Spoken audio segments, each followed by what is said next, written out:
Well, we're excited about Venetoclax because we were among the first groups to look at its importance not only in Waldenström's but also as a modulator of BTK inhibitor response.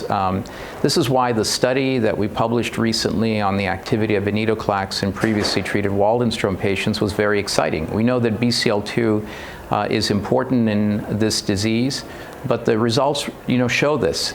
And very importantly, our Venetoclax study showed that patients who had even been exposed to a BTK inhibitor previously benefited with Venetoclax and in fact had similar levels of response. So we have now yet one more very active agent in the armamentarium for Waldenström's. I'm also excited that other BCL2 inhibitors are coming forward. We know that BeiGene as well as Eli Lilly are developing BCL2 inhibitors. So I think more exciting times to come when it comes to BCL2 inhibitors.